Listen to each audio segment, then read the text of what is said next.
that affect your ability to run? It did affect it a little bit. Affect my ability to run. I got the pocket a little bit, but still got to be able to make plays other ways. Can't just be one-dimensional. So.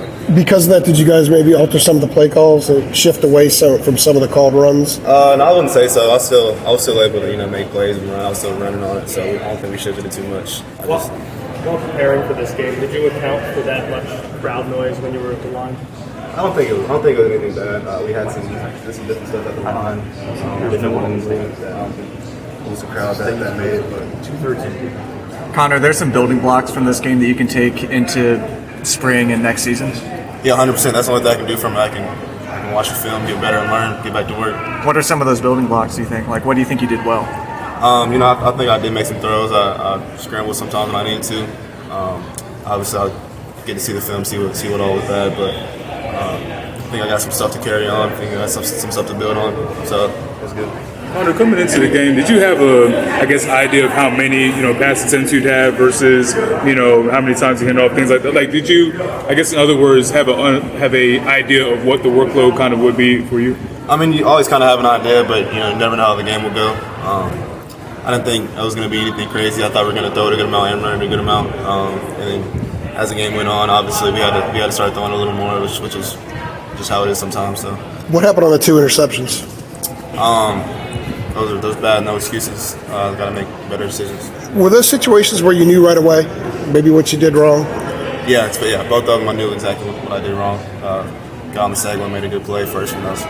And to have that on film, you got a lot of stuff on film now that you didn't really have before. So how valuable is that, the good stuff and the bad stuff? Yeah, it's extremely valuable. Extremely valuable to be able to see what you did wrong, where the safeties were, exactly instantaneously what you did wrong. So it's very, very helpful on the sideline. Connor, what did you think went wrong in the second half? The season losing 5 of the last 7. How tough is it for this? It's tough.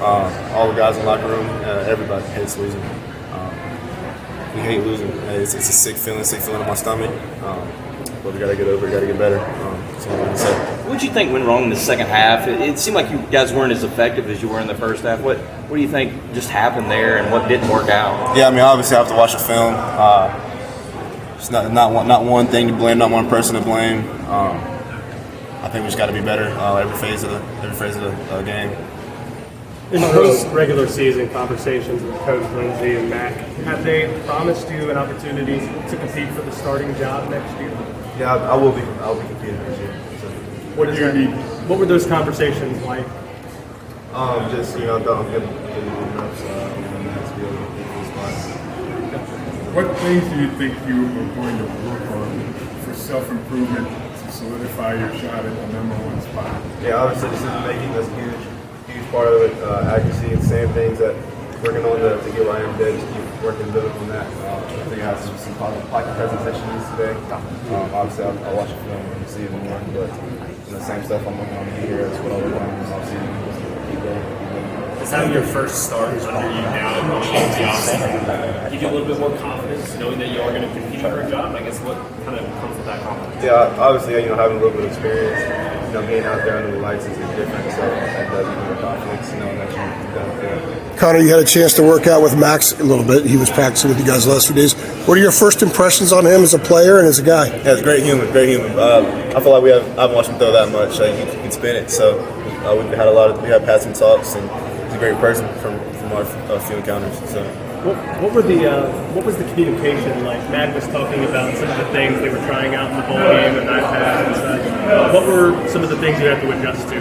Yeah, obviously we did some different stuff with offensive coordinator talking about Mike. I thought all that was smoothly after that plays as well. He was able to maybe tell me a little bit more stuff. With the mic and the iPad, I thought everything went well. So I hope for them to be great to do. Yeah, so you're hoping that's something they bring back? 100%. Connor, how comfortable did you feel in the pocket? I guess I know you mentioned obviously at one point getting a little bit banged up, but at times I guess some of the West Virginia players are able to kind of get behind the line a little bit. What was your level of comfortability like in the pocket? Yeah, I mean, obviously, like I said before, like my pocket presence I think was a problem. I got to be better with that. I got to be better, knowing when to check it down. Had some opportunities where I could have checked it down quicker, faster. Had some opportunities when I could have scrambled faster. So I got to look back at the film and fix all those mistakes. Had you seen any of those there's a couple wild snaps from Willie when you guys were going, I think, direct snap to Omarion. Had that been a problem at all in practice? It hadn't been a problem. I think maybe the crowd noise a little bit on that did get to it. It's harder to hear the clap when I move over. But that's something we kind of got away from because of the problems and stuff like that happens in the game. And Omarion would have been the one clapping, obviously, right? No, I was clapping. Oh, you were clapping. You were clapping even though you slid over. Because he had gloves on. It's a little tougher for. Yeah, he doesn't move often. So. What comes next for you? Is there a little break, or do you immediately start preparing for spring practice once you get home? Yeah, I mean, as soon as I can, I'm obviously get my ankle as well as possible. I spent some time with family during Christmas. Haven't done it yet, so excited for that, and then right back to work, ready for spring practice. The last one for Connor.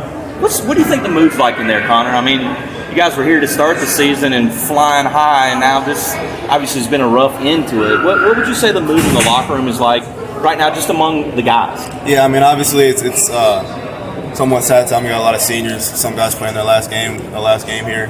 So wish we would have had a better game for them. But like I said before, nobody wants to lose. Nobody's happy when we lose. So I think it's just get better, get ready for next season. Thank you. All right, Scott. Thanks.